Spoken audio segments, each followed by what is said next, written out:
Good evening. Welcome to the Tasmanian Premier League Football Show. My guests tonight, my co-host in fact, is Ken Morton, and our special guest tonight is Nicole Hale again from Nelson United. We're going to look at three games tonight. The first one is the promotion-relegation playoff between Newtown Eagles of the Premier League and Hobart United, the Division 1 champions. Then we have the women's state final between Nelson and Launceston City, and finally the men's state final between South Hobart and Devonport City. Ken, you were at this game between Newtown Eagles and Hobart United. The Premier League side much too good for the Division 1 champions. Yes, without a doubt, Walter. I thought White Eagles started very brightly. They got at them, and there were obviously defensive errors at the back for Hobart United as well, which cost them dearly. And White Eagles went on and won the game very easily. McEwen scored the first goal, and here we have Hobart United equalising through a penalty, a rather clumsy tackle on a Hobart United player. But after that, Eagles ran away with it, Ken. I thought it was one-way traffic, Walter. There was a big gulf in class, and White Eagles certainly dominated right round the ground. I don't think Pitchford was troubled at all, apart from the penalty at the back, and they looked very good going forward, and I think, as we see through the tape, there's some good goals scored as well. Yeah, some poor goalkeeping by United. I think so. The keeper is at fault for two or three of the goals. There's certainly a lack of understanding between the keeper and the central defenders. But it wasn't entirely that. I felt that Hobart United were quite good individually at times, but lacked team cohesion, whereas Eagles played as a unit. Yeah, I think when Eagles took the field, you could see a bit of shape about them. They had a good balance to the team, where I think you rightly say Hobart United were very much individuals and relied on the front striker, who battled away on his own. We saw a goal there where there appeared to be total confusion in the Hobart United defence. They had about 5 players around the cross, and yet none of them was able to clear. Now, I think there's a couple of goals in the game where the striker was in and around the penalty spot, unmarked, with only the keeper to beat.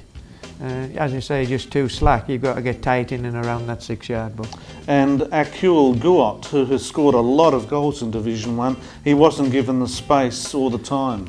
Never got into the game. He shows good speed if he can, run onto through balls and diagonal crosses. He's very useful at running onto things, but in this game he was battling alone and never got any service. A good goal there by Chris Wass from a corner, and when you've got defenders coming up for set pieces and scoring, there's got to be something wrong with your defence. Yeah, without a doubt. I think they can score goals, probably, Hobart United in their own league. The striker does look quick, but defensively they were all over the place. Ken, can you see them coming back next week in the second leg? I cannot. I think White Eagles will finish them off with another 2 or 3 goals.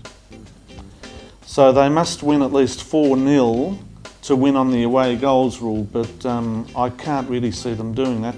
Here we have a rather nasty collision between 2 Hobart United players, and Colin Fry was stretchered off and then taken to hospital by ambulance, but I think he's okay. Good. Yeah, it was disappointing. I think we fancied ourselves to have a chance today, and yeah, 5-1 in the end's a bit disappointing, but yeah, we gave it a go, and we've got nothing to lose. We've said that before this game. We've just got to give everything. We've got nothing to lose, and Newtown did, and just give it the same as we did today, and hopefully we'll get a few more chances and crack a few in the net. It surprised me that it was 5. I thought we'd keep it closer, but we sort of lost our way in the second half there. The end of the first half, sorry, and then. Look, at the end result says it was an easy win, and look at the scoreline, the chances we had, it should have been a lot more than that. But give them their due. I mean, they've got some dangerous players in their side, they've got some talented players in their side. So it's going to be an interesting battle again next week. Yeah, we 5-1 up, but we still want to sort of turn out and have a good game next time against them. Oh, look, I mean, we might have to look at a couple of little things that went on that I wasn't really happy with. But overall, generally, it was, to win 5-1, you've got to be happy with that. So there we have it, Newtown Eagles victorious 5-1 against Hobart United. The second leg coming up next Friday, and Hobart United would need to win by about 4-0 to stand a chance. We're now going to the Women's State Premiership Final between Nelson United and Launceston City. And Nicole, you were a key player in this.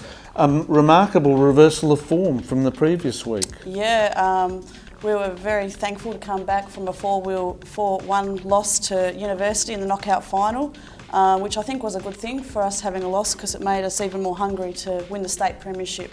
Now, Launceston City held you to 1-1 at the interval. What happened in the second half, Nicole?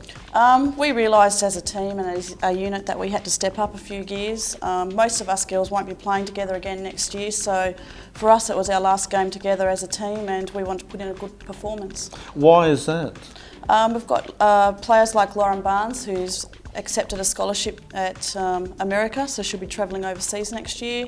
And we've got players moving interstate and up north.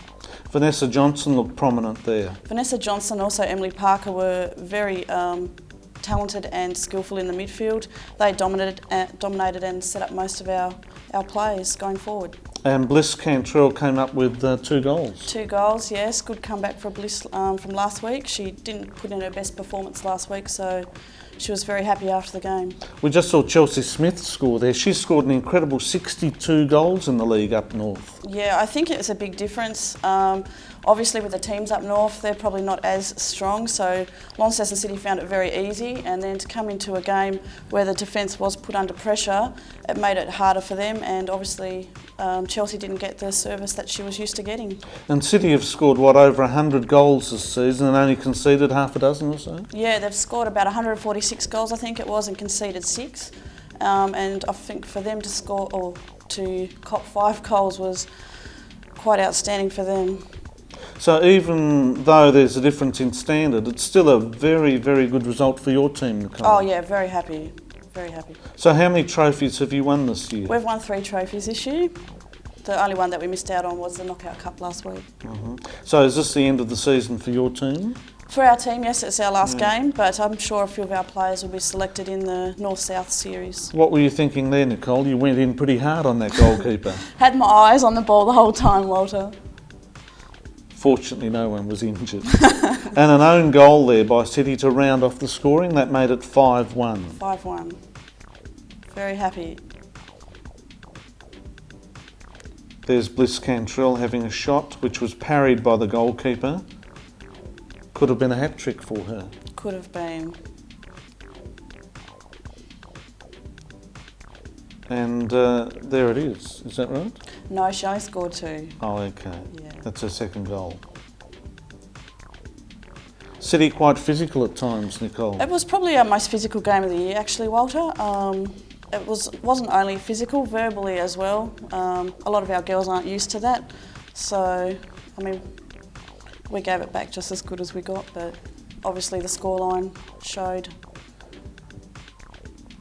I think it's been a good game, Walter. The Nelson side have certainly taken the game to them, and Launceston City have found that difficult. They've obviously not come up against attack-minded teams before, and this has really hurt them. It's good to see the top 2 sides in the women's comp, isn't it, Ken? It's good to see them.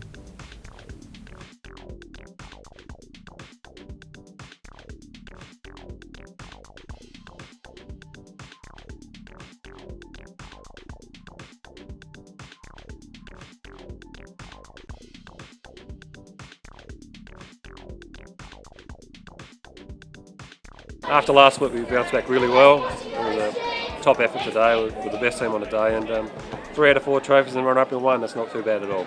Thanks very much.